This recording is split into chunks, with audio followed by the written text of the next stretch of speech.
আজকের ভিডিওটিতে তোমাদের সঙ্গে বায়ুর কাজ ও সংশ্লিষ্ট ভূমিরূপগুলি সম্পর্কে আলোচনা করব।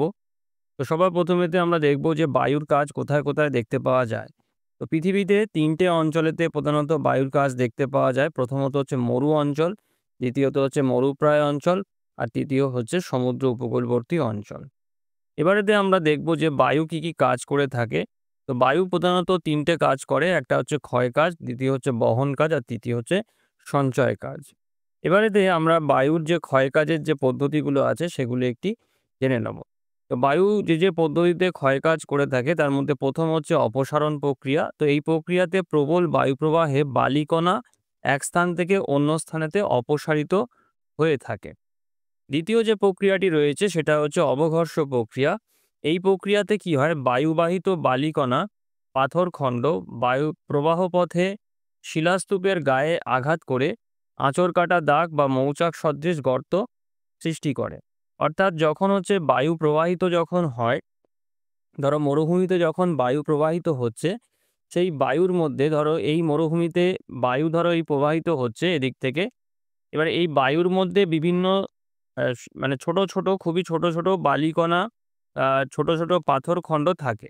এবারেতে এই যে বায়ু যখন প্রবাহিত হচ্ছে তখন তার পথে যদি এরকম বড় কোনো প্রস্তরখণ্ড থাকে, তখন কি হয়, বায়ু এর গায়েতে তখন ঘর্ষণ করে। এবারেতে এই যে বায়ুবাহিত বিভিন্ন যে বালিকণার আর পাথরখণ্ড এই প্রবাহ পথেতে কোনো শিলাস্তূপের গায়েতে যখন আঘাত করে তখন তার দ্বারা এই ক্ষয়টা হয়। এই শিলাস্তূপটা ক্ষয়প্রাপ্ত হয় এবং এর গায়েতে এই আঁচড় কাটা দাগের মতন দাগ বা মৌচাক সদৃশ গর্ত তৈরি হয়। আর এই প্রক্রিয়াটাকে বলা হয় হচ্ছে অবঘর্ষ প্রক্রিয়া। তারপরে দেখো আরেকটা রয়েছে ঘর্ষণ প্রক্রিয়া। এই প্রক্রিয়াতে কি হয়, দেখো যে এই প্রক্রিয়াতে ভূপৃষ্ঠের উপর দিয়ে স্থানান্তরিত হওয়ার সময় পাথরের খণ্ড ও নুড়ি পরস্পরের সঙ্গে খুব মানে সংঘর্ষে ছোট, ছোট বালিকণায় পরিণত হয়ে থাকে। অর্থাৎ দেখো এই যে মরুভূমির উপর থেকে যখন বায়ু প্রবাহিত যখন হয়, দেখো ধরো এদিক থেকে বায়ু প্রবাহিত হচ্ছে মরুভূমির উপর থেকে। তো এটা হচ্ছে ভূপৃষ্ঠ, মরুভূমি পৃষ্ঠ। তো এই যখন বায়ু যখন প্রবাহিত হয় তখন কি হয় না, এই যে পাথরের বিভিন্ন যে সমস্ত শিলাখণ্ড যেগুলো থাকে সেগুলো বায়ু প্রবাহের সঙ্গে এই গড়াতে, গড়াতে এই স্থানান্তরিত হতে থাকে এক জায়গা থেকে আরেক জায়গায়। এবার তখন কি হয়, এরা পরস্পরের সঙ্গে ঠোকাঠুকি খায়। এই একটা পাথর আরেকটা পাথরের সঙ্গে ঠোকাঠুকি খেতে থাকে এবং তার ফলেতে কি হয়, এই পাথরগুলো ক্ষয়প্রাপ্ত হয় এবং বালিকণা ছোট, ছোট বালিকণাতে পরিণত হয়ে থাকে। তো এই যে এক পাথরে, পাথরে যে ঘষা লাগার যে ক্ষয়ের প্রক্রিয়াটাকে এটাকে বলা হয় হচ্ছে ঘর্ষণ প্রক্রিয়া। এরপরে তো দেখো আরেকটা এবারে যেটা রয়েছে দেখো সেটা হচ্ছে বায়ুর যে বহন কাজ। বহন কাজের যে পদ্ধতি যেগুলো রয়েছে সেগুলো এবার একটু জেনে নিই।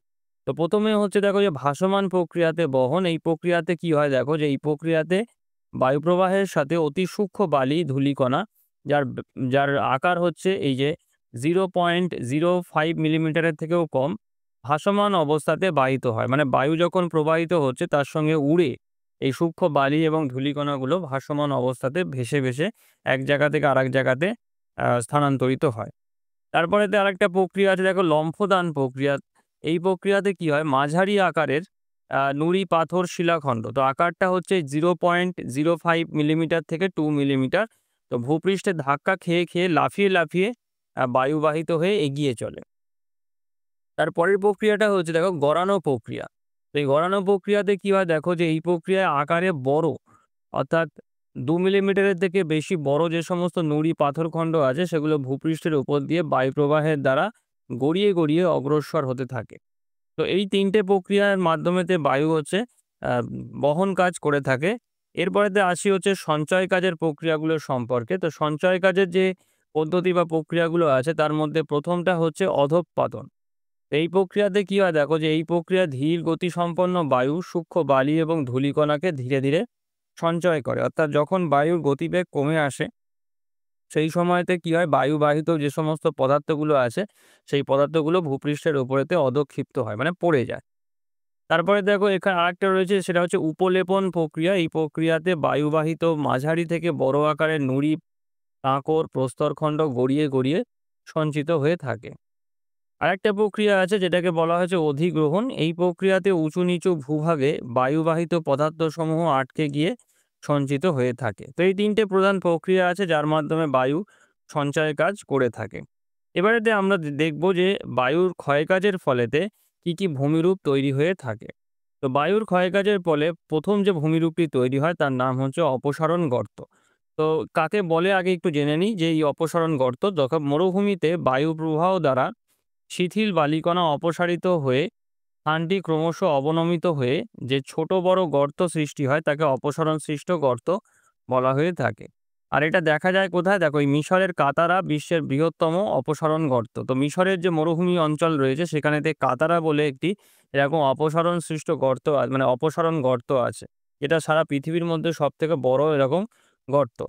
তো এইখানেতে এবারেতে দেখবো যে এই যে অপসারণ গর্ত এটা কিভাবে তৈরি হয়, সৃষ্টি কিভাবে হয়। তো দেখো, এই যে বিশাল আকার এলাকা জুড়ে উদ্ভিদবিহীন আবরণ, শুষ্ক মরুভূমির শিথিল বালিরাশি দীর্ঘকাল ধরে প্রবল বায়ুপ্রবাহ দ্বারা স্থানান্তরিত হতে থাকলে স্থানটি ক্রমশ নিচু হয়ে এই অবনত ভূমি গঠন করে। অর্থাৎ দেখো, মরুভূমির একটা অঞ্চল থেকে, দেখো এই যে পাশের যে ছবিটা রয়েছে, এই যে মরুভূমির একটা অঞ্চল থেকে যদি দীর্ঘদিন ধরে বায়ু উড়ে যেতে থাকে, মানে অপসারিত যদি হতে থাকে, তখন কি হয়? এই জায়গাটাতে এরকম আস্তে আস্তে একটা বড় গর্ত তৈরি হয়। সময়ের সঙ্গে সঙ্গে দেখা যায় যে এই গর্ত আরো বেশি গভীর হতে থাকে। তো এই ধরনের যে গর্তগুলো হয়, বড় আকারের যে গর্ত যেগুলো হয় মরুভূমির মধ্যে, সেগুলোকেই অপসারণ সৃষ্ট মানে বায়ু অপসারণ প্রক্রিয়ায় যে ক্ষয় হয়, সেই ক্ষয়ের ফলেতে মরুভূমির একটা জায়গা থেকে প্রচুর পরিমাণ বালি এরকমভাবে উড়ে যায়, অপসারিত হয় এবং সেই যেখান থেকে বায়ুটা মানে বালি অপসারিত হচ্ছে সেখানেতে এরকম বড় গর্ত তৈরি হয়ে যায়, যেটা হচ্ছে এই অপসারণ গত গর্ত বলা বলা হয়ে থাকে। তো এইভাবে এটা সৃষ্টি হয়ে থাকে। এরপরেতে দেখো যে ভূমিরূপটা রয়েছে সেটা হচ্ছে ইয়ারদাং। তো ইয়ারদাং কাকে বলে? দেখো, যে মরু এবং মরুপ্রায় অঞ্চলে উলম্বভাবে পর্যায়ক্রমে কঠিন ও কোমল শিলাগঠিত শিলাস্তূপে অবঘর্ষ ক্ষয়ের ফলে কঠিন শিলাগঠিত স্বল্প উচ্চতাযুক্ত ভূমিকে ইয়ারদাং বলা হয়ে থাকে। আর ইয়ারদাং এর বৈশিষ্ট্য কি কি দেখা যায়? দেখো, যে কঠিন ও কোমল শিলাস্তর পর্যায়ক্রমে উলম্বভাবে থাকে। দ্বিতীয় বৈশিষ্ট্য হচ্ছে, দেখো, যে দীর্ঘদিন ধরে অবঘর্ষের ফলে ইয়ারদাংয়ের শীর্ষদেশ ক্রমাগত ক্ষয় পেয়ে তীক্ষ্ণ আকার ধারণ করে, যাকে নিডল বলা হয়। আর এই ইয়ারদাং দেখা যায় কোথায়? দেখো, এই যে সাহারা মরুভূমি, টিবেস্টি মালভূমিতে এই হারমাট্রান বায়ুপ্রবাহের সমান্তরালেতে বিশ্বের বৃহত্তম ইয়ারদাং গড়ে উঠেছে। এবারে তো দেখো, এই যে ইয়ারদাং, এই ইয়ারদাং তৈরি হয় কিভাবে সেটা একটু দেখে নিই। যে দেখো, এই যে মরু এবং মরুপ্রায় অঞ্চলে কঠিন এবং কোমল শিলা পর্যায়ক্রমে উলম্বভাবে অবস্থান করলে এবং বায়ু শিলাস্তরের সমান্তরালে প্রবাহিত হলে নরম শিলাস্তরের দুর্বল অংশ বরাবর বায়ু দ্রুত অবঘর্ষ ক্ষয় করে সুড়ঙ্গ তৈরি করে। আর দুপাশের কঠিন শিলা কম ক্ষয় পেয়ে খাড়া, ঢালু ও স্বল্প উচ্চতাযুক্ত দীর্ঘ শৈলশিলার আকারে ইয়ারদাং গড়ে তোলে। তো পাশের ছবিটা দিয়ে আমরা ব্যাপারটাকে বুঝে নিই। দেখো, যে ইয়ারদাং দেখতে ঠিক এরকম হয়। এই যে দেখো, মরু অঞ্চলেতে এরকম যদি কঠিন এবং কোমল শিলা যদি উলম্বভাবে পরপর অবস্থান করে, তো দেখো এইটা হচ্ছে কঠিন শিলা, এই যে এইটা, আর এটা তার পাশেতে এটা রয়েছে হচ্ছে নরম শিলা। তো এরকমভাবে কঠিন শিলা, তারপরে নরম শিলা, তারপরে আবার কঠিন শিলা, তারপরে আবার নরম শিলা। তো এইরকমভাবে যদি উলম্বভাবে কঠিন এবং নরম শিলা পরপর হচ্ছে অবস্থান করতে থাকে উলম্বভাবে, তখন কি হয়? এই বায়ু যদি এদিক থেকে প্রবাহিত হয়, তো তখন কি হয়? এই তুলনামূলকভাবে এই যে নরম যে শিলা আছে, এই শিলা দ্রুত ক্ষয়প্রাপ্ত হয়ে যায় এবং এই জায়গাগুলো কেটে আরো বেশি বসে যায়। সেই তুলনায় এই কঠিন শিলাগঠিত যে জায়গাগুলো রয়েছে সেগুলো এরকমভাবে উঁচু হয়ে অবস্থান করে। তো এই যে উঁচু হয়ে অবস্থান করা এই যে কঠিন শিলার এই যে অংশটা, এটাকেই ইয়ারদাং বলা হয়ে থাকে এবং যত আরো সময় অতিবাহিত হতে থাকে এই অংশগুলো আরো মানে আ ক্ষয় হতে থাকে এবং ক্ষয় হয়ে এর মাথাগুলো এরম তীক্ষ্ণ সূচালো টাইপের হয়ে থাকে। দেখো, এই যে পাশের এই যে ছবিটা দেখলে বুঝতে পারবে যে এই দেখো এরম তীক্ষ্ণ সূচালো টাইপের হয়ে থাকে। মাথাগুলো খুব শার্প হয়ে থাকে। তো যদি এরকম হয় তখন এটাকে বলা হয় হচ্ছে নিডল বলা হয়ে থাকে। এরপরেতে দেখো রয়েছে হচ্ছে জিউগেন। জিউগেন কিভাবে তৈরি হয়? মানে কাকে বলে? দেখো, যে মরু এবং মরুপ্রায় অঞ্চলে অনুভূমিকভাবে পর্যায়ক্রমে কঠিন ও কোমল শিলা গঠিত শিলাস্তূপে অবঘর্ষের মানে অবঘর্ষ ক্ষয়ের ফলে কঠিন শিলা গঠিত চওড়া ও সমতল মাথাযুক্ত নিম্নাংশ সরু ভূমিরূপকে জিউগেন বলা হয়ে থাকে। আর এর বৈশিষ্ট্য কি কি? না, কঠিন এবং কোমল শিলা অনুভূমিকভাবে অবস্থান করে আর মাথা হচ্ছে চ্যাপ্টা হয়ে থাকে। আর দেখা যায় কোথায়? সোনেরান মরুভূমিতেই জিউগেন দেখতে পাওয়া যায়। এবার দেখো মানে ইয়ারদাং এবং জিউগেনের মধ্যে একটু গুলিয়ে যায়, কিন্তু শিলার যে গঠনটা আছে সেইটা দেখলে বোঝা যায়। ইয়ারদাং এর ক্ষেত্রে যেটা হয়, কঠিন এবং কোমল শিলা হচ্ছে উলম্বভাবে অবস্থান করে, কিন্তু জিউগেনের ক্ষেত্রে কঠিন এবং কোমল শিলা অনুভূমিকভাবে অবস্থান করে থাকে। আর মানে ইয়ারদাং এর মাথা সূচালো হয়ে থাকে, কিন্তু জিউগেনের মাথা হচ্ছে চ্যাপ্টা হয়ে থাকে। তো কিভাবে দেখো এই জিউগেন সৃষ্টি হয়ে থাকে?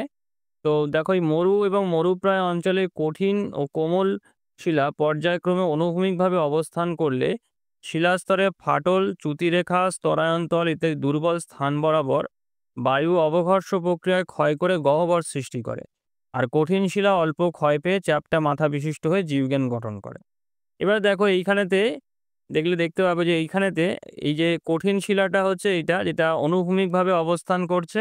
তার নিচে কোমল শিলা রয়েছে, তার নিচে আবার কঠিন শিলা রয়েছে। এরকমভাবে কঠিন, কোমল, কঠিন এরকমভাবে শিলাস্তর যদি অনুভূমিকভাবে অবস্থান করে, মানে ভূপৃষ্ঠের সঙ্গে যদি এরকমভাবে শিলাস্তরটা অবস্থান করে, তাহলে সেটা হচ্ছে অনুভূমিকভাবে অবস্থানকে বোঝায়। আর ভূপৃষ্ঠের সঙ্গে যদি শিলাস্তরটা যদি এরকমভাবে অবস্থান করে, যেটা ইয়ারদাং এর ক্ষেত্রে আমরা দেখেছি যে কঠিন এবং কোমল শিলা হচ্ছে পাশাপাশি উলম্বভাবে অবস্থান করে।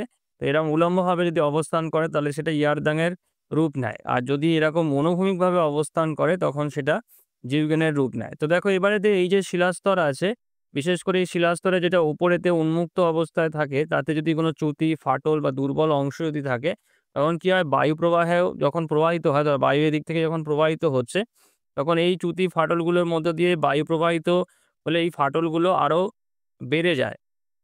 মানে এগুলো আরো ক্ষয় পেয়ে আরো বড় হতে থাকে। তো তুলনামূলকভাবে দেখা যায় কি, যে এই সময়ের সঙ্গে, সঙ্গে আস্তে, আস্তে কি হয়, এই অংশগুলো কেটে আরো নিচের দিকে এরমভাবে বসে যায়। এবং বসে যাওয়ার দরুন কি হচ্ছে, এই যে মানে কম ক্ষয়প্রাপ্ত হওয়া যে কঠিন শিলা, সেগুলো এরকম এই চ্যাপ্টা মাথা বিশিষ্ট হয়ে অবস্থান করে। এই যেরমভাবে চ্যাপ্টা মাথা বিশিষ্ট হয়ে অবস্থান করে, যেটাকে জুইগেন বলা হয়ে থাকে। তো এইভাবে জুইগেন তৈরি হয়ে থাকে। এরপরেতে দেখো আরেকটা ভূমিরূপ আছে যেটাকে বলা হয়েছে গৌড়।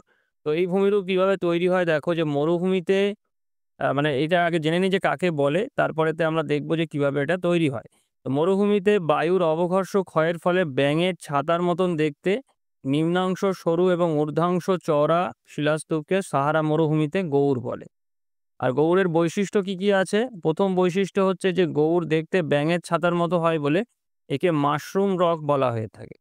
আর এদের উপরের প্রশস্ত অংশ অমসৃণ আর নিচের অংশ সরু মসৃণ হয়ে থাকে।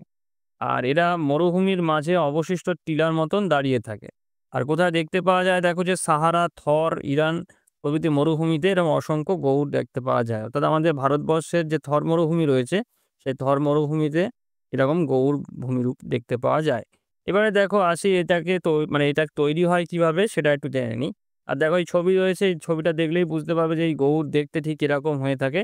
এর উপরের এইরকম জায়গাটা হচ্ছে বড় এরকম প্রশস্ত হয়ে থাকে, আর নিচের দিকটা এরকম সরু থাকে। দেখো মরুভূমিতে এই কঠিন ও কোমল শিলাস্তর দ্বারা পর্যায়ক্রমে অনুভূমিকভাবে গঠিত বৃহৎ শিলাস্তূপ অবস্থান করে।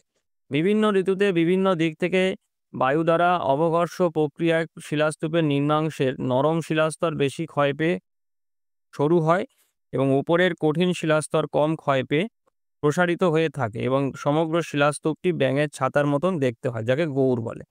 এবার দেখো মরুভূমিতে এরকম শিলাস্তূপ থাকে, যে শিলাস্তূপের নিচের অংশটা, বিশেষ করে দেখো এই যে নিচের এই যে অংশটা যেটা থাকে, এই নিচের অংশটা তুলনামূলকভাবে কোমল শিলা দিয়ে তৈরি। কোমল শিলা দিয়ে তৈরি এই জায়গাটাতে। আর এই যে উপরের যে এই যে অংশ এটা থাকে একদম, এই যে এই জায়গাটা হচ্ছে কঠিন শিলা দিয়ে তৈরি হয়ে থাকে। তো এবারেতে যদি মরুভূমিতে বিভিন্ন দিক থেকে যদি বায়ু প্রবাহিত হয়, ঋতু অনুযায়ী যদি দেখা যায় যে বিভিন্ন দিক থেকে এরম বায়ু প্রবাহিত হচ্ছে, তখন কি হয়, এই যে শিলাস্তূপ যেটা থাকে, নিচের যে কোমল শিলা আছে, সেই কোমল শিলা দ্রুত ক্ষয়প্রাপ্ত হয়ে এরম সরু হয়ে যাবে। আর উপরের যে শিলাস্তর, কঠিন যে শিলাস্তরটা আছে, সেটা তুলনামূলকভাবে কম ক্ষয়প্রাপ্ত হবে, এবং কালক্রমে দেখা যাবে যে ঠিক এরকমই ব্যাঙের ছাতার মতন ঠিক এইরকম ওপর দিকটা এরকমভাবে গম্বুজ আকৃতির এরকম, আর নিচের দিকটা এরকম সরু থেকে এই ভূমিরূপের জন্ম দেবে, যেটাকে আমরা এই গৌড় বলা হয়ে থাকে। এরপরে দেখো আরো একটি ভূমিরূপ আছে, যেটা হচ্ছে ক্ষয়কাজের ফলে তৈরি হয়ে থাকে, তার নাম হচ্ছে ইনসেল বার্জ। তো মরু ক্ষয়চক্রের শেষ পর্যায়েতে এই বৈচিত্র্যহীন পেডিমেন্টের উপর বায়ুর ক্ষয়কাজের ফলে কঠিন শিলা গঠিত অনুচ্চ খাড়া ঢাল বিশিষ্ট মসৃণ গাত্রযুক্ত প্রায় গোলাকার ক্ষয়ীভূত পাহাড় বা টিলাকে ইনসেলবার্জ বলা হয়ে থাকে। আর ভূতত্ত্ববিদ এই প্যাসার্জ এই ইনসেলবার্জের এই নামকরণটি উনি করেন। আর ইনসেলবার্জের ক্ষেত্রে কি কি বৈশিষ্ট্য দেখা যায়, যে ইনসেলবার্জ ক্ষয়প্রাপ্ত হয়ে ছোট হলে তাকে টর বলে। আর অনেক সময় ইনসেলবার্জের আকৃতি গম্বুজ আকৃতির হয়ে থাকে, তো তখন তাকে বলা হয় হচ্ছে বনহার্ট।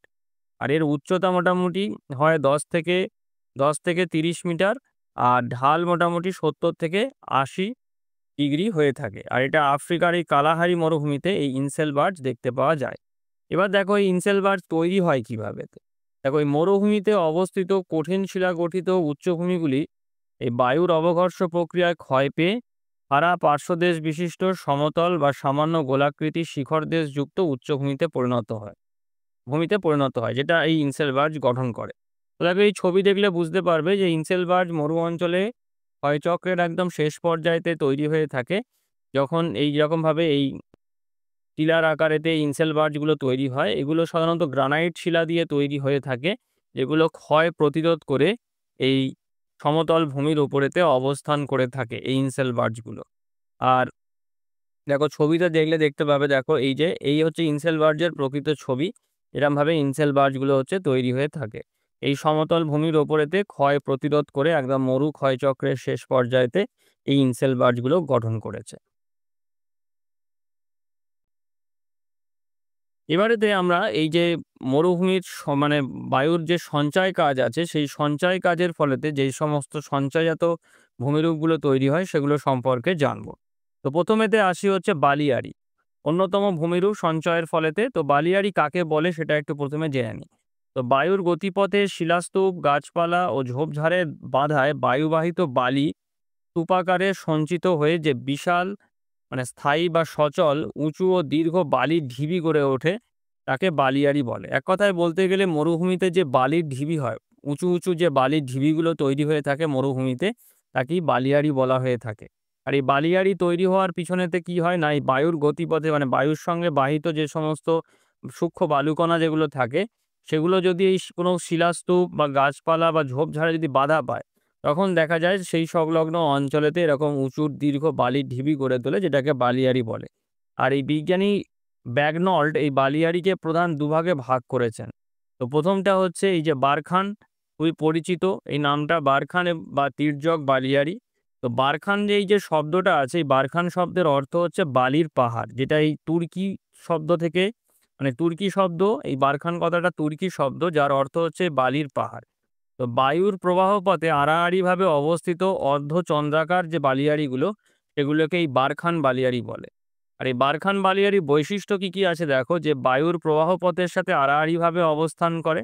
অর্থাৎ বায়ু যদি এদিক থেকে প্রবাহিত হয়ে থাকে, তাহলে বারখানগুলো তৈরি হয়ে থাকে এরমভাবে, বারখান বালিয়াড়িগুলো এরমভাবে তৈরি হয়ে থাকে। মানে বায়ুর গতিপথের সঙ্গে আড়াআড়িভাবে এই বারখান বালিয়াড়িগুলো তৈরি হয়। আর এগুলোর আকৃতি অর্ধচন্দ্রের মতন এবং কিনারায় শিং থাকে। আর দৈর্ঘ্য ও প্রস্থ প্রায় সমান হয়। প্রতিবাদ ঢাল উত্তল এবং অনুবাদ ঢাল হচ্ছে অবতল হয়ে থাকে। আর বারখানের শিং অংশ প্রসারিত হয়ে সিফ বালিয়াড়িতে পরিণত হয়। অর্থাৎ বারখান বালিয়াড়ি সময়ের সঙ্গে সঙ্গে আস্তে আস্তে সিফ বালিয়াড়িতে পরিণত হয়ে থাকে। আর এটা দেখা যায় কোথায়? পৃথিবীর সকল মরু অঞ্চলেতেই, বিশেষত সাহারা কালাহারি মরুভূমিতে এই প্রচুর সংখ্যায় বারখান বালিয়াড়ি দেখতে পাওয়া যায়। এবার দেখো আমরা ছবিতে একটু দেখে নিই। দেখো এই হচ্ছে বারখান বালিয়াড়ির প্রকৃত ছবি এই জায়গাটাতে। আর বারখান বালিয়াড়ির দেখো এই যে এখানেতে যে ছবিটা আছে, এখান থেকে আমরা একটু দেখে নিই। দেখো এই যে বায়ু প্রবাহের দিক, অর্থাৎ যেটা এই যে এই দিক থেকে বায়ু প্রবাহিত হচ্ছে, আর এই যে বায়ু প্রবাহের সঙ্গে যে আড়াআড়িভাবে, অর্থাৎ এই দিক থেকে বায়ু প্রবাহিত হলে বারখান হচ্ছে এই আড়াআড়িভাবে তৈরি হচ্ছে। তো এইখানে দেখো এইটা হচ্ছে বারখান বালিয়াড়ি, এই যে আড়াআড়িভাবে তৈরি হয়েছে অর্ধচন্দ্রাকৃতির। আর যেদিক থেকে বায়ু প্রবাহিত হয়, অর্থাৎ বারখানের এদিকের যে ঢালটা আছে, এই যে ঢালটা, এই ঢালটা হচ্ছে উত্তল ঢাল। এই যে এইটা হচ্ছে প্রতিবাদ ঢাল, মানে যেদিক থেকে বায়ু প্রবাহিত হচ্ছে সেই দিকের ঢালটা হচ্ছে প্রতিবাদ ঢাল, যেটা হচ্ছে উত্তল ঢাল হয়ে থাকে। আর এর বিপরীত দিকের এই যে ঢালটা থাকে, এটাকে অনুবাদ ঢাল বলে, যেটা হচ্ছে অবতল হয়ে থাকে। আর এই যে জায়গাটা দেখো রয়েছে, এই যে বারখান বালিয়াড়ির এই যে দুদিকের এই যে জায়গাটা, এখানে দুটো শিং, এই যে শিং তৈরি হয়ে থাকে, যেটাই পরবর্তীকালে আরও প্রসারিত হয়ে আস্তে আস্তে শিব বালিয়াড়ির রূপ নিয়ে থাকে। এইভাবে বারখান বালিয়াড়ি তৈরি হয়ে থাকে।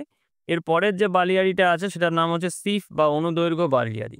আর এই আরবি শব্দ এই যে সিফ, এর কথা হচ্ছে তলোয়ার। তো বায়ুপ্রবাহের সঙ্গে সমান্তরাল যে দীর্ঘ ও সংকীর্ণ শৈলশিরার মতো বালির পাহাড়গুলিকে এই সিফ বালিয়াড়ি বলে।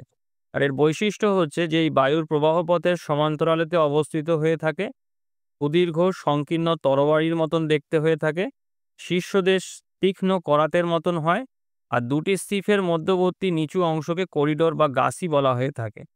আর এটাও সাহারা, কালাহারি, থর প্রভৃতি মরুভূমিতে সিফ বালিয়াড়ি দেখতে পাওয়া যায়। তো দেখো, এই হচ্ছে শিব বালিয়াড়ির ছবি। অর্থাৎ এই একটা শিব বালিয়াড়ি তৈরি হয়েছে। এরপরে এই আরেকটা শিব বালিয়াড়ি তৈরি হয়েছে। এই যে বায়ু প্রবাহের সঙ্গে সমান্তরালভাবে, অর্থাৎ বায়ু হচ্ছে এদিক থেকে প্রবাহিত হলে তার সঙ্গে, মানে এদিক থেকে যদি বায়ু প্রবাহিত হয় তাহলে শিব বালিয়াড়ি তার সঙ্গে এরমভাবে অনুভূমিকভাবে তৈরি হয়ে থাকে। এটা কিন্তু আড়াআড়িভাবে হয় না, বায়ু প্রবাহের সঙ্গে অনুভূমিক বা সমান্তরালভাবে তৈরি হয়ে থাকে। আর এই যে করিডোর বা যেটাকে গাসি আমরা বলছি, এই যে দুটি শিব বালিয়াড়ি, তো এটা একটা শিব বালিয়াড়ি, এটা আরেকটা শিব বালিয়াড়ি। এদের মাঝখানের এই যে অংশটা যেটা রয়েছে, এই যে এই অংশটা, এই অংশটাকেই বলা হয় হচ্ছে গাসি বা করিডোর বলা হয়ে থাকে এই অংশটাকে। আর দেখো ছবিতে দেখো, এই যে শিব বালিয়াড়ি দেখো এখানেতে রয়েছে, এই যে শিব বালিয়াড়ি তৈরি হয়েছে। এটা ছবিতে রিয়েল ছবি এটা, যেখানেতে মরুভূমির মধ্যে এই যে শিব বালিয়াড়ি দেখতে পাওয়া যাচ্ছে। তো এইভাবে শিব বালিয়াড়ি তৈরি হয়ে থাকে বায়ুর প্রবাহ পথের সঙ্গে সমান্তরালেতে। এরপরে দেখো আরেকটা রয়েছে সমভূমি, যেটার নাম হচ্ছে লোয়েস সমভূমি। এটাও বায়ুর সঞ্চয়ের ফলেতে গঠিত বা খুব উল্লেখযোগ্য একটি ভূমিরূপ। দেখো, এটা প্রথমে আমরা জানি যে এই যে লোয়েস সমভূমিটা কাকে বলে। তো লোয়েস সমভূমিতে এই যে লোয়েস যে কথাটা, এটা একটা জার্মান শব্দ, যার অর্থ হচ্ছে স্থানচ্যুত বস্তু। এই লোয়েস শব্দটি প্রথম ব্যবহার করেছিলেন হচ্ছে এই জার্মান ভূবিজ্ঞানী রিক্টোফেন, হচ্ছে প্রথম এই লোয়েস কথাটি ব্যবহার করেন, অর্থাৎ এই স্থানচ্যুত বস্তুকে বোঝাতে। এবার দেখো, এই মরুভূমিতে কি হয় না, এই হলুদ ও ধূসর রঙের এই কোয়ার্টজ, ফেলসপার, ক্যালসাইট, ডলোমাইট, অভ্র, ঠিক আছে, এইগুলো খনিজ সমৃদ্ধ ও খুবই সূক্ষ্ম, মানে 20 থেকে 25 মাইক্রোমিটারের ব্যাসযুক্ত এই শিথিল ধূলিকণা ও বালিকণাকে ওই লোয়েস বলা হয়ে থাকে। আর এই মরু বা মরুপ্রায় অঞ্চলেতে এই লোয়েস কণা বায়ু দ্বারা পরিবাহিত হয়ে কোনো দূরবর্তী স্থানে যদি সঞ্চিত হয়ে সমভূমি তৈরি করে, তখন তাকে এই লোয়েস বলে। অর্থাৎ মরুভূমির থেকে এই যে উৎপন্ন হওয়া এই যে লোয়েস, এই লোয়েস যদি বায়ুর দ্বারা বাহিত হয়ে এক জায়গা থেকে আরেক জায়গায় উড়ে জমা হয়ে সঞ্চিত হয়ে সমভূমি তৈরি করে, তখন তাকে সমভূমি, মানে লোয়েস সমভূমি বলে। মানে লোয়েস দ্বারা তৈরি হওয়া যে সমভূমি, সেইটাকেই লোয়েস সমভূমি বলে। আর লোয়েস কিন্তু একটা, মানে এটা কি, এটাও মনে রাখবে তোমরা যে লোয়েস হচ্ছে এই মরুভূমিতে এই কোয়ার্টজ, ফেলসপার, ক্যালসাইট, ডলোমাইট, অভ্রের মতন অতি ক্ষুদ্র ক্ষুদ্র, মানে সূক্ষ্ম খনিজ পদার্থ সমৃদ্ধ এই শিথিল ধুলো এবং বালিকণাকে বলা হচ্ছে লোয়েস। এবার দেখো, এই লোয়েস তৈরি হয় কিভাবে, মানে লোয়েস সমভূমি গঠিত হয় কিভাবে। দেখো, যে মরুভূমির এই যে শিথিল যে লোয়েস কণা, এটা বায়ুবাহিত দ্বারা, মানে বায়ু প্রবাহ দ্বারা ভাসমান অবস্থায় বাহিত হয়ে মরুভূমির অঞ্চলের বাইরে আর্দ্র বায়ুর সংস্পর্শে এসে বৃষ্টির জলের সঙ্গে ভূপৃষ্ঠে পলিকণা রূপে সঞ্চিত হয়ে নিচু ভূভাগ ভরাট করে হালকা হলুদ রঙের লোয়েস সমভূমি তৈরি করে। আর এর যে উদাহরণ যেটা রয়েছে, দেখো এই যে চীনের এই যে যে গোবি মরুভূমি আছে, এই যে মঙ্গোলিয়ার, চীন নয় সরি, এই মঙ্গোলিয়ার যে গোবি মরুভূমি রয়েছে, সেই গোবি মরুভূমি থেকে এই চীনের হোয়াংহো নদীর অববাহিকাতে এই লোয়েস সমভূমি তৈরি হয়েছে। মানে এই গোবি মরুভূমি থেকে উৎপন্ন হওয়া লোয়েস এই বায়ু দ্বারা বাহিত হয়েছে, এবং সেইটা বায়ু দ্বারা বাহিত হয়ে ভেসে ভেসে কোথায় এসছে না, এই চীনের যে হোয়াংহো নদীর অববাহিকা আছে, সেই হোয়াংহো নদীর অববাহিকা হচ্ছে আর্দ্র জলবায়ু যুক্ত, মানে আর্দ্র জলবায়ু। তো সেইখানেতে আসার এসে এইটা জমা হয়েছে, এবং জমা হয়ে দেখো এইখানেতে এই লোয়েস সমভূমি তৈরি করেছে এইখানটাতে। আর এই দেখো নীল কালার দিয়ে যেটা দেখিয়েছে, এইটা এখান থেকে এই যে ওই যে হোয়াংহো নদী বয়ে চলেছে। তো এবার দেখো, এই যে ব্যাপারটা হয় কি, এই যে গোবি মরুভূমি থেকে এই লোয়েস উড়ে আসছে, উড়ে এসে এই হোয়াংহো নদীর অববাহিকার যে বায়ু আছে, বায়ুমণ্ডল রয়েছে সেইখানেতে, সেই বায়ুমণ্ডলেতে এই লোয়েস কণা মানে ভাসছে। মানে ভাসতে থাকে। এবং যখন বৃষ্টি হয় এই হোয়াংহো নদী অববাহিকা অঞ্চলেতে, তখন ওই বায়ুর মধ্যে থাকা ওই লোয়েসগুলো কি হয় না, বৃষ্টির জলের সঙ্গে পলি রূপে এই অববাহিকা অঞ্চলেতে সঞ্চিত হচ্ছে। এবং সঞ্চিত হয়ে কি হচ্ছে, এখানেতে এই লোয়েস সমভূমি তৈরি হচ্ছে। এইভাবে লোয়েস সমভূমি তৈরি হয়ে থাকে। এক জায়গা থেকে লোয়েস উড়ে এসে আরেক জায়গাতে সঞ্চিত হয়ে সমভূমি মানে নিম্নভূমিকে ভরাট করে সমভূমি তৈরি করে থাকে। এই এই লোয়েসের কি বৈশিষ্ট্য আছে দেখো, যে বিশাল অঞ্চল জুড়ে গড়ে ওঠে। লোয়েস অঞ্চল প্রবেশ্য এবং খুব উর্বর হয়ে থাকে। চাষবাস ভালো হয় এখানেতে। আর অবক্ষেপের ফলে সৃষ্টি হলেও এই সমভূমিতে কোনো স্তর দেখতে পাওয়া যায় না। যেহেতু আ এইটা মানে কি হয় না, বায়ুমণ্ডলে ভাসমান যে বস্তুকণা যেটা লোয়েস রয়েছে, সেই লোয়েস বৃষ্টির জলের সঙ্গে মানে যেহেতু নিচে পড়ে জমা হচ্ছে, সেইজন্য এখানেতে ওই পাললিক শিলা বা এই যে যেরকম পাললিক শিলাতে যে পলি গঠিত হয়, সেই পলি যে স্তরে, স্তরে জমা হয়ে যে পলি স্তর গঠন করে, সেইরকম কিন্তু এই লোয়েস সমভূমিতে এরকম স্তরবিন্যাস কিন্তু দেখতে পাওয়া যায় না। আর এর উদাহরণ দেখো, এই যে মধ্য এশিয়ার এই যে মঙ্গোলিয়া বলে যে দেশটি রয়েছে, সেখানে যে গোবি মরুভূমি আছে, সেই গোবি মরুভূমির বালুরাশি উড়ে গিয়ে এই চীনের হোয়াংহো নদীর অববাহিকায় জমা হচ্ছে এবং জমা হয়ে পৃথিবীর বৃহত্তম লোয়েস সমভূমি তৈরি করেছে। আর এটা ছাড়াও সাহারা মরুভূমির বালিকণা ইসরায়েলের দক্ষিণাংশে উড়ে মানে জমা হয়ে লোয়েস গঠন করেছে। আমাদের ভারতবর্ষের থর মরুভূমির বালিকণা উড়ে গুজরাটেতে লোয়েস গঠন করেছে। এইগুলো হচ্ছে বায়ুর সঞ্চয়জাত ভূমিরূপ। এরপরেতে দেখো, মরুভূমি অঞ্চলেতে বায়ু এবং জলধারা মিলিতভাবে কিছু কাজ করে থাকে। তার ফলেতে কিছু ভূমিরূপ তৈরি হয়। তো সেগুলো এবার একটু জেনে নিই। তো প্রথমেতে আসি হচ্ছে ওয়াদি। তো ওয়াদি কাকে বলে একটু আগে জানি। দেখো, যে ওয়াদি একটি আরবি শব্দ যার অর্থ হচ্ছে শুষ্ক উপত্যকা। তো মরুভূমি অঞ্চলে মরুভূমি অঞ্চলেতে শুষ্ক নদী খাতগুলিকে এই ওয়াদি বলে। আর এর বৈশিষ্ট্য কি আছে দেখো, যে বছরের অধিকাংশ সময় নদী খাতগুলি শুষ্ক থাকে আর নদী খাতগুলির দৈর্ঘ্য খুব বেশি হয় না। আর আরব মরুভূমির স্থানে, স্থানে এই ওয়াদি দেখতে পাওয়া যায়। আর এই ওয়াদি তৈরি হয় কিভাবে দেখো, যেই মরু অঞ্চলেতে হঠাৎ প্রবল বৃষ্টির ফলেতে যে জলধারা সৃষ্টি হয় তা নদী খাতে পরিণত হয়। আর প্রবাহপথে জল দ্রুত অধোগমন ও অধিক পরিমাণে বাষ্পীভবনের কারণেতে নদী খাতটি শুকিয়ে যায় এবং ওয়াদি গড়ে ওঠে। মরুভূমিতে যখন বৃষ্টি হয় তখন সেই বৃষ্টির ফলেতে জলধারা তৈরি হয়। যে জলধারা যখন ঢালু ভূভাগ বরাবর যখন বইতে থাকে, তখন আস্তে, আস্তে সেটা নদী খাতেতে পরিণত হয়ে থাকে। দেখো, এই যে নদী খাত যেটা তৈরি করেছে। তো এই যে নদী খাতের যে জলটা থাকে, এই জলটা বেশিক্ষণ স্থায়ী থাকে না। অর্থাৎ জ বালির মধ্য দিয়ে জলটা নিচে চলে যায় খুব তাড়াতাড়ি। কারণ বায়ু বালি বেলে মাটি বা বালি খুব প্রবেশ্য হয়, যে কারণেতে এই জলটা খুব তাড়াতাড়ি দ্রুত নিচে চলে যায়। ভূ অভ্যন্তরে চলে যায় এবং তাছাড়াও বাষ্পীভবন খুব তাড়াতাড়ি বাষ্পীভবন হয় বলে খুব তাড়াতাড়ি হচ্ছে এই যে নদী খাত যেটা তৈরি হয়, এই খাতটা শুকিয়ে যায়। এবং এই শুকিয়ে যাওয়ার পরেতে এই যে জল শুকিয়ে যাওয়া যে খাতটা থাকে, এই খাতটাকেই বলা হয় হচ্ছে ওয়াদি। অর্থাৎ মরুভূমি অঞ্চলেতে শুকনো যে নদী খাতগুলো হয়, যার জল থাকে না কিন্তু নদী খাতটা থাকে, সেই শুকনো নদী খাতগুলোকে বলা হয় হচ্ছে ওয়াদি। এরপরে দেখো, পেডিমেন্ট বলে আরো একটি ভূমিরূপ রয়েছে। তো পেডিমেন্ট কাকে বলে দেখো, যে ভূবিজ্ঞানী জি.কে. গিলবার্ট 1882 সালে এই পেডিমেন্ট কথাটা ব্যবহার করেছিল, যার অর্থ হচ্ছে পাহাড়ের পাদদেশ। তো মরু অঞ্চলেতে পর্বতের পাদদেশেতে প্রস্তরময় ঈষৎ ঢালু বিস্তীর্ণ সমতল ভূমিকে পেডিমেন্ট বলা হয়ে থাকে। আর এই পেডিমেন্টের বৈশিষ্ট্য কি আছে দেখো, যে পেডিমেন্ট ছোট বড় প্রস্তরখণ্ড, নুড়ি, কাঁকর দ্বারা গঠিত হয়। পেডিমেন্টের গড় ঢাল হচ্ছে 1 ডিগ্রি থেকে 7 ডিগ্রি পর্যন্ত হয়ে থাকে। আর পেডিমেন্টের আকৃতি অবতল প্রকৃতির হয়। তো পেডিমেন্ট কথার অর্থটা দিয়েই তোমরা মনে রাখার চেষ্টা করবে, যে পেডিমেন্ট হচ্ছে পাহাড়ের পাদদেশের যে অংশ, সেটাকে পেডিমেন্ট বলা হয়ে থাকে। আর এটা এই সাহারা মরুভূমিতে এই আটলাস পর্বতের দক্ষিণ দিকেতে এই পাদদেশীয় এই পেডিমেন্ট দেখতে পাওয়া যায়। তো এই পেডিমেন্ট তৈরি হয় কিভাবে দেখো, যে এই বায়ু ও সাময়িক জলধারার মিলিত কার্যের ফলে মরুভূমির পর্বতের পাদদেশ অঞ্চল ক্ষয়ীভূত হয়ে পেডিমেন্টের উৎপত্তি করে। অর্থাৎ এই যে দেখো, এইখানে এই ছবিটাতে এই যে অংশটা যেটা রয়েছে দেখো, এই অংশটাকে বলা হয় হচ্ছে পেডিমেন্ট বলা হচ্ছে, এই যে অংশটা। তো এইগুলো হচ্ছে পর্বত বা মরুভূমির যে উচ্চভূমি যেগুলো থাকে, পাহাড় যেগুলো থাকে মরুভূমির মাঝে যেগুলো, সেই উচ্চভূমি এবং সেই যে উচ্চভূমি আছে, সেই উচ্চভূমির তুলনামূলকভাবে নিচুর দিকে পাদদেশীয় যে অংশ যেটা রয়েছে, এই অংশটাকে বলা হয় হচ্ছে পেডিমেন্ট। যেটা এই বায়ুর ক্ষয়কাজ এবং মানে বায়ুর কাজ এবং তার সঙ্গে, সঙ্গে এই যে পার্বত্য বা পাহাড়ি অঞ্চল থেকে যে সমস্ত নদীগুলো আ আসে তৈরি হয় সেই নদী দ্বারা আ মানে নদীর জলধারা দ্বারা মানে কাজের ফলেতে এই পেডিমেন্ট তৈরি হয়ে থাকে এই জায়গাটাতে, এই পাদদেশীয় অংশেতে। এরপরে তো দেখো আরেকটা ভূমিরূপ আছে সেটা হচ্ছে বাজারদা। তো বাজারদা কিভাবে তৈরি মানে কাকে বলে দেখো যে মরু অঞ্চলেতে পর্বতের পাদদেশীয় পলল সমভূমিকে বাজারদা বলে।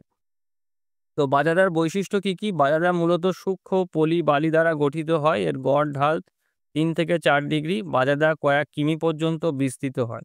আর সাহারা, কালাহারি, আরব, অস্ট্রেলীয় মরুভূমির পাদদেশেতে এই বাজাদা দেখতে পাওয়া যায়। অর্থাৎ এই বাজাদা যেটা তৈরি হয় এটা পেডিমেন্টের সামনের দিকের যে অংশ আছে সেই সামনের দিকের অংশতে এই বাজাদা তৈরি হয়ে থাকে। তো কিভাবে তৈরি হয় দেখো যে, যে বায়ু এবং জলধারার মিলিত কাজের ফলে নুড়ি, বালি, পলি প্রভৃতি পদার্থ বাহিত হয়ে এই পেডিমেন্ট পরবর্তী অংশে সঞ্চিত হয়ে বাজাদা গড়ে ওঠে। আর পর্বতের পাদদেশে একাধিক পলল শঙ্কু পরস্পর যুক্ত হয়েও বাজাদা গড়ে উঠতে পারে। অর্থাৎ দেখো এই যে এইখানটাতে যখন আমরা আগেরটাতে যেটা দেখলাম যে এই জায়গাটাতে হচ্ছে পেডিমেন্ট তৈরি হয়ে থাকে, এই জায়গাটাতে।